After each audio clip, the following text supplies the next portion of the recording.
Mas vamos lá, a explanação do como chegamos até aqui, né, nesse momento aqui.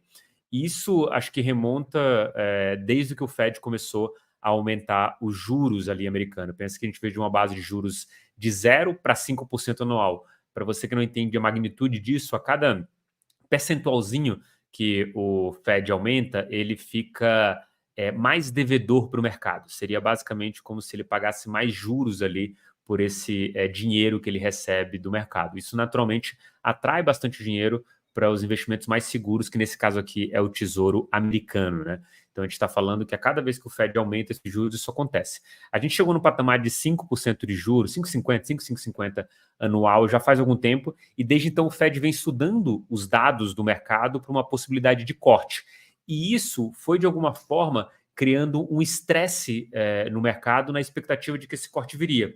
Lembra que na virada de 23 para 24, o Fed sinalizou, numa visão mais dovish, né, mais tranquila contra o mercado, que ele iria ter corte de juros já no começo de 24. Não foi isso que a realidade foi impondo para a gente, e a gente está aqui já no terceiro tri do ano, no segundo semestre de 2024, não tivemos esse corte de juros. Na última reunião, no dia 31, ou seja, quarta-feira passada, a gente teve um Fed que deixou indicado que o corte pode vir já em setembro. Óbvio que em linguagem de um banco central, nada extremamente muito preciso, mas deixando em aberto essa possibilidade justamente para o mercado fazer essa leitura. Um dia depois, a gente começou a ter um estresse no mercado. Na sexta-feira, esse estresse se agravou e agora, na virada do dia, se agravou mais ainda. Isso porque a gente tem um cenário macroeconômico que começou a se deteriorar dentro do Japão, né? Para vocês entenderem como que isso afeta o mercado global, é muito simples. O Japão ele tem uma taxa de juros baixíssima já há muito tempo. Então você tem uma taxa de juros lá que é próxima de zero, e no mundo inteiro, qualquer valor acima de zero possibilita com que os macroalocadores tomem dinheiro emprestado em IE, muito barato, seja zero, coloquem em outra economia que renda qualquer coisa maior do que zero, e isso já vai possibilitar o que o mercado chama de carry trade, né, que é a possibilidade de pegar dinheiro barato e, por essa diferença de taxa paga, você ganhar um valor alto, né? Qual que é a grande questão aqui? Para você ganhar em percentuais muito pequenos um valor alto, você precisa de muita grana. Então a gente está falando assim, você pegou a zero e ganhou 1% anual, você precisa de muita grana para aquilo realmente fazer diferença. Então a gente está falando de casa de trilhões de dólares. Qual que é o problema disso? Quando o mercado faz por muito tempo uma coisa, ele toma ela como certo. E ao tomar essa coisa como certo, no momento em que vem uma mudança em que ela não é pré-anunciada, como foi o caso do aumento do juros no Japão, e pega todo mundo de calça curta. O que isso quer dizer? Quer dizer que aconteceu desde quarta-feira uma série de fatos que foram pegando aí o mercado de calça curta. O que é isso? Quando você está falando de uma política econômica ou macroeconômica, você precisa de alinhamento. O que o Fed faz ao longo dessas reuniões é alinhando a expectativa do mercado. Quando uma linguagem não precisa é colocada na mesa, do tipo é extremamente provável ou é extremamente não provável, estamos com o jogo aberto, qualquer coisa dessa que não dê uma precisão do que está acontecendo é uma forma de alinhamento que ele tem com o mercado, para não pegar o mercado de surpresa. Qual que é o ponto? Se a gente tivesse essa taxa mantida por muito mais tempo sem nenhum solavanco na economia, essa taxa de 5 a 5,50, a gente sim teria um mercado que conseguiria absorver isso. O que o mercado não consegue absorver? Surpresas. Quando acontece uma surpresa que não era esperado, o mercado entra no modo que eu gosto de falar, que é o barata voa. Você não sabe o que vai acontecer. E por não saber, essa incerteza é pior do que alguma certeza, mesmo que a certeza seja ruim. Então a gente virou a semana, agora na segunda-feira, com risco de recessão altíssimo. Os próprios bancos vão lá e aumentam o perigo de recessão de 10 para 15, de 15 para 20, de 20 para 25%.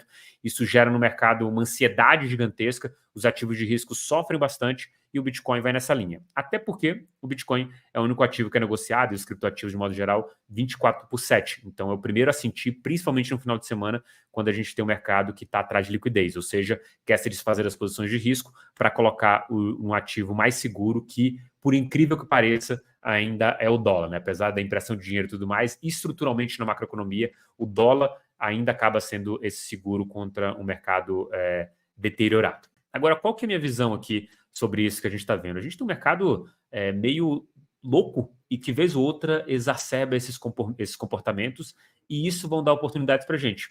A gente viu o Bitcoin hoje bater abaixo de 50 mil dólares e agora a gente está recuperando para cima dos 54 mil dólares. Aí você pergunta, André, por que isso? Porque se no começo da segunda-feira o perigo de recessão era gigantesco, a gente teve um resultado às 11 horas da manhã, que é o nosso PMI de serviço, que é basicamente, pessoal, medir a atividade de serviços no mercado americano. Ele já era esperado de crescimento, porque naturalmente, como você tem as férias do meio do ano, os serviços, por ser sazonais, eles vão ser impactados positivamente por as pessoas procurando serviços ali, então vai ter um gasto de dinheiro ali e vai afetar positivamente o mercado de serviço. Então, ele esperava um valor alto e ele veio um pouquinho acima do esperado, ou seja, toda aquela loucura de recessão que aconteceu num curto período, do dia 31 até a sexta-feira e agora na segunda-feira acelerada, você tem um cenário que fala, opa, não é tão ruim assim. E o mercado, pessoal, vai ter essas loucuras. Cabe a gente saber o que a gente está investindo aqui e qual é a estrutura e o poder de cada um dos ativos que a gente tem dentro da carteira. Isso fica muito claro quando a gente olha, por exemplo, aqui para a economia local brasileira, quando vê o dólar disparando. Pô, beleza, estou indo em moeda forte. Eu ter dólar na carteira é colocar moeda forte. Eu ter Bitcoin na carteira é justamente me valer contra essa impressão desenfreada de dinheiro no mundo inteiro. Uma coisa que você tem que ter bem claro quando a gente ultrapassa esses momentos aqui agora, quando a gente está vivendo esse tipo de coisa, é um corolário matemático que eu gosto de usar muito para defender a tese de você comprar Bitcoin sempre. Em 15 anos vão ter mais dólares do que Bitcoin. Em 15 anos vão ter mais dólares do que tem hoje. Em 15 anos vão ter a mesma quantidade de Bitcoins que tem hoje. Cabe a você tomar decisões nesses períodos de extrema incerteza de que lado você quer estar. Eu gosto muito também de falar que essas previsões catastróficas, esses fatos que são lidos como os catastróficos aqui em determinados momentos, se você esticar o período lá para frente, eles são absorvidos. A grande verdade é que a humanidade absorve esse tipo de coisa ao longo do caminho. Ela se adequa àquelas novas situações. A gente viveu um cenário de Covid que, se você contasse, se você no futuro for contar isso aqui dentro de livros, vai ser um cenário meio catastrófico em que todo mundo pensa que as pessoas viveram em função do Covid. Óbvio, afetou toda a nossa rotina, mas você continuou fazendo as suas coisas. De máscara, mas continuou fazendo suas coisas. As pessoas continuaram vivendo. Entenda que esses cenários extremos do mercado, eles abrem mais oportunidades do que alguma coisa que seja um novo normal ou uma perenidade muito grande. Existem óbvios efeitos na sociedade, mas de forma mais geral, a gente se mantém muito parecido com o que estava vivendo anteriormente. Para finalizar aqui esse recap do que está acontecendo aqui agora, uma coisa que você tem que ter também muito claro na tua cabeça é assim, a gente está numa economia global que é de impressão de dinheiro. É uma economia que mostra essa fragilidade já há muito tempo.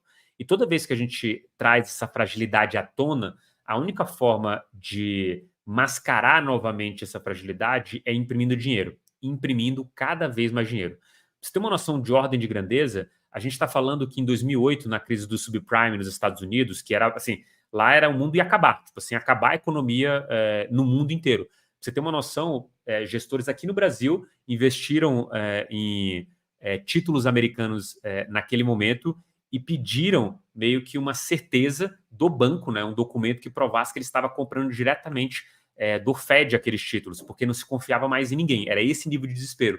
E naquele momento, para salvar o sistema econômico americano e também o global, o Fed fez um programa de impressão de 700 bilhões de dólares, que era o TARP. E aí, basicamente, rearranjou ali, os bancos que estavam quebrados foram vendidos por $1 ali em operações para outros bancos, veio a massa falida, o Fed emprestou dinheiro para esses bancos e salvou a economia. O medo naquele momento, pessoal, era basicamente de uma inflação que com 700 bilhões de dólares poderia bater. O fato é que esses 700 bilhões de dólares foram empossados dentro dos bancos e não foi para a economia real. Não indo para a economia real, a gente não teve inflação.